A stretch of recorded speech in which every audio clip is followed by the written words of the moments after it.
السلام عليكم. لماذا يجب على المرأة أن تتحجب؟ ولما يحق للرجل العمل بأي مهنة بينما تكون المرأة مقيدة في اختيار مهنتها؟ ولماذا يمكن للرجل أن يتزوج بأكثر من امرأة بينما لا يمكن للنساء فعل ذلك؟ ولما تكون القوامة للرجل لا للمرأة؟ وما الداعي لوجوب العدة للمطلقة أو الأرملة دون وجوبها على الرجل؟ هل النساء ناقصات عقل ودين؟ ولماذا ترث المرأة أقل من الرجل دائما كما يشاع؟ أليست النساء شقائق الرجال لهن ما لهم وعليهن ما عليهم؟ سأبدأ من حيث انتهيت، أي من قضية المساواة التي تطالب بها فئة من النساء على الدوام في كل محفل. بداية يجب الإشارة إلى أنه بمجرد مطالبة المرأة بالمساواة مع الرجل فإن ذلك يعتبر اعترافا ضمنيا منها بأنها أقل مرتبة منه، وأن هدفها وهمها الأكبر في هذه الحياة أن تصل إلى مستوى الرجل وأن تفعل ما يفعله، بينما كفل الله لها مكانتها التي لا تقل أبدا عن مكانة الرجل.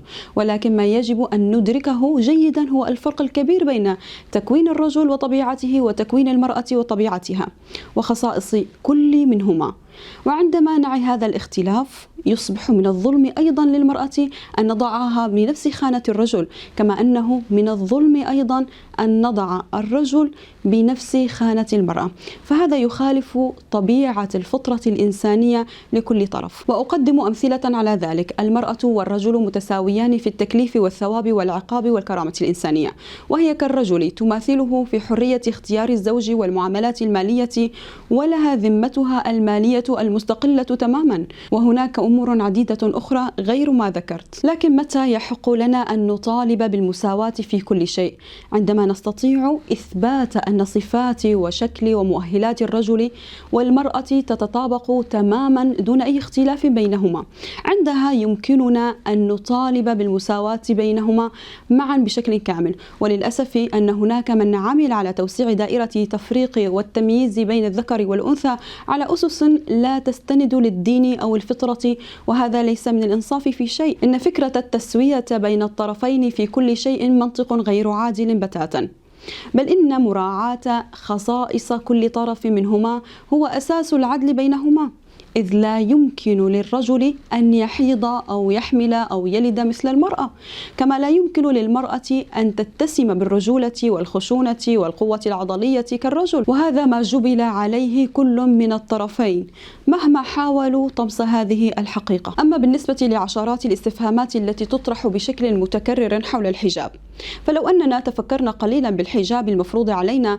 لرأينا عددا من الحكم العظيمة. وبالنسبة لمن يقول أن الحجاب سلطة للرجل على المرأة، فكيف يكون ذلك والحجاب فرض علينا كنساء سواء وجد في حياتنا رجل كأب أو أخ أو زوج أم لم يوجد؟ وذلك يعني أن الحجاب فريضة على المرأة دون أن يكون للرجل أي علاقة بهذه الفريضة، إضافة إلى أن الحجاب ليس إلغاء للمرأة أو فاعليتها في أسرتها ومجتمعها، كما أنه يشكل حماية لها من الغرباء عنها.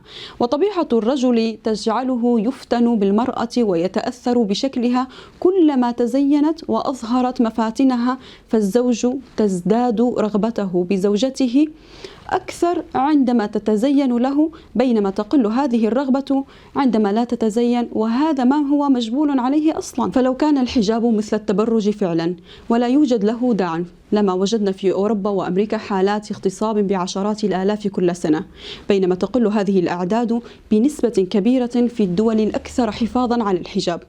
وغير هذا، والأهم أن الله تعالى قد أمر النساء بالحجاب، ونحن كمسلمات علينا أن نقول سمعنا وأطعنا، سواء وعينا الحكمة من الأمر أم لم تظهر لنا. ولنا في إبليس عبرة عندما استكبر على أمر الله ورفض أن يستجيب له بأن يسجد لآدم، وقال رافضا: أنا خير منه، خلقتني من نار وخلقته من طين.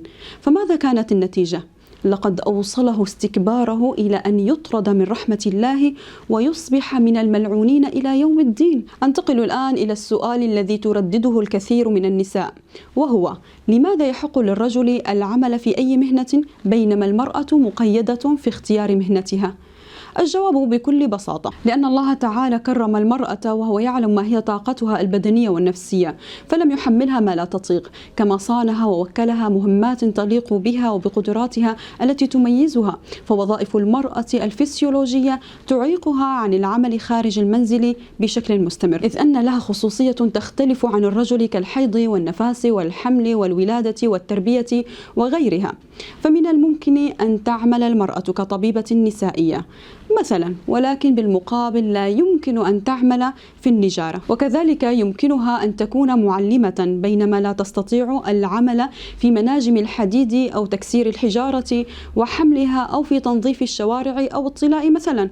هذه الأعمال لا تتناسب مع قوتها الجسدية ولا تليق بأنوثتها ورقتها كامرأة. وكذلك فإن المرأة في خروجها المستمر خارج بيتها والاختلاط المتزايد في المواصلات أو في أماكن العمل المختلفة تعرض نفسها للاحتكاك الدائم مع الرجال، وبذلك فإنها تكون معرضة للتحرش من ضعيفي النفوس بصورة متزايدة أكثر من المرأة التي تجلس مصانة في مملكتها كأميرة يصل إليها كل ما تحتاج إليه دون مشقة واستغلال من المدراء وغيرهم. فعمل المرأة مقترن بحاجتها واضطرارها إليه. ولنتذكر أن أهم عمل ممكن أن تقوم به المرأة هو إشرافها على بيتها وإعطاء زوجها حقوقه ورعاية أطفالها وتربيتهم تربية سليمة، فهي بذلك تؤدي أسمى وظيفة في هذه الحياة، كما أن تقصيرها في وظيفتها لا يعوضها أي نجاح خارجي. فالنجاح الحقيقي للمرأة يتحقق بتنشئتها لأبناء صالحين فاعلين، وهي مهمة لا يستطيعها أحد سواها. فكما قال صلى الله عليه وسلم: كلكم راع وكلكم مسؤول عن رعيته. ونأتي الآن إلى موضوع مهم، وهو موضوع الميراث الذي يثار دائما على شكل شبهة فحواها أن الإسلام ظلم المرأة في الميراث وأعطاها نصف ما يعطي الرجل بشكل عام. وللأسف فإن بعضنا يصدق هذا الاتهام أحيانا دون أن يتحرى أو يطلع على علم المواريث وحالاته المتنوعة ولو بشكل بسيط، فيظن أن الإسلام قد اضطهد حق المرأة بالميراث دائما وفضل الرجل عليها. ولكن ما يجهله الكثير منا أن المرأة ترث نصف الرجل في 4 حالات فقط من بين عشرات الحالات، بينما ترث مثله في 10 حالات وترث أكثر منه في كثير من الحالات أيضا. وأحيانا قد ترث المرأة ولا يرث الرجل، لكن أعداء الإسلام يركزون فقط على الحالات القليلة التي ترث بها المرأة أقل من الرجل لكي يخدعوا الناس ويقنعوهم بأن الإسلام دين ظالم للمرأة. ولو اطلعنا على هذا العلم الواسع لرأينا أن الإسلام هو دين العدل الذي يعطي كل طرف حقه بكل حكمة ومراعاة لجميع الأحوال. وهنا علينا أن ننوه أن الله قد كلف الرجال بالإنفاق والمهر وما إلى ذلك، بينما لم تطالب المرأة بالنفقة على أي أحد ولا حتى على نفسها. وبالتالي فإن المال الذي ستأخذه من الميراث حتى ولو كان نصف ما يأخذه الرجل فإنه سيبقى لها وحدها، بينما ينفق الرجل المسؤول ماله على أهل بيته كما أمره الله تعالى. فهل يسمى هذا اضطهادا للمرأة أم تكريما لها وحفظا لحقوقها؟ أما بالنسبة لموضوع العدة فالكثيرات يتساءلن لماذا يجب على المطلقة والأرملة الالتزام بالعدة؟ وهنا علينا أن نعلم أن من أهم أسباب فرض العدة على المرأة هو تبرئة الرحم كي تتيقن من عدم حملها من طليقها أو زوجها المتوفى عنها، حتى لا تضيع الأنساب في حال تزوجت فورا بعد وفاة الزوج أو الطلاق. وحتى لو استطاعت المرأة أن تجري بعض الفحوصات لتثبت عدم حملها فهناك حكمة لا نعلمها من عدة المرأة، ولا يمكن للعقل البشري الإلمام بالحكمة الإلهية، إذ أنه مخلوق وشتان بين حكمة الخالق التي لا نهاية لها وحدود عقل المخلوق. فلو أردنا فهم الحكمة من كل ما أوجده الله تعالى أو أمر به فلن نتوقف عن الأسئلة. فنسأل مثلا: لماذا لون الدماء في أجسادنا حمراء؟ ولماذا البياض في عيوننا لا يكون سوادا؟ ولما نمتلك قدمان بدل الأربعة؟ أو لماذا لدينا رأس واحد وليس رأسان؟ وقس على ذلك. وفي النهاية علينا أن نعلم أن الله تعالى أعلم وأحكم بنا من أنفسنا، ومن صفاته سبحانه أنه هو العليم الخبير. أما بالنسبة لمعارضة البعض للحديث المتضمن عبارة ناقصات عقل ودين، فإن هذا ليس ذما للمرأة أو إهانة لها أو تقليلا من شأنها، لكن هذا النقص عائد لخصائص فسيولوجية في تكوين المرأة، فهي ناقصة عقل لأنها تحكم بعاطفتها وتقدمها على عقلها. أما نقص دينها فلأنها تحيض فلا تصلي ولا تصوم باستمرار كالرجل. أما بالنسبة للنقطة التالية حول من يسأل لماذا يمكن للرجل أن يتزوج بأكثر من امرأة بينما لا يمكن للنساء فعل ذلك، مع أنه سؤال غير منطقي وغريب على مسامعنا ويكاد يكون سؤالا مضحكا، لكننا نجد في الحقيقة من النساء من يطرحن هذا السؤال، فمنهن من لا تعرف الحكمة من ذلك، ومنهن من تتبجح على حكم الله وتقول أنها أعلم بنفسها من خالقها والعياذ بالله. ونحن هنا سنحاول الإجابة على تساؤل الطرفين بعبارات بسيطة ومنطقية واجتماعية. فنحن متفقون على أن المرأة تختلف عن الرجل، وأن أحد أبرز الاختلافات حملها وولادتها. فلو فرضنا بعيدا عن أحكام الدين أن المرأة تزوجت بالفعل بأكثر من رجل ثم رزقت بطفل، فكيف سيعرف هذا الطفل أباه؟ وحتى مع تطور العلم ووجود الفحوصات والتحاليل التي تثبت النسب، فإن نسبة الخطأ واردة، لأن نسبة الصحة من التحليل النسب DNA تقارب 99.99%، ومعنى ذلك أن واحدا من كل 1000 طفل على الأقل لن يعرف أباه، وهذا ظلم كبير للطفل. أليس من أدنى حقوق الطفل أن يعرف نسبه دون أي شك؟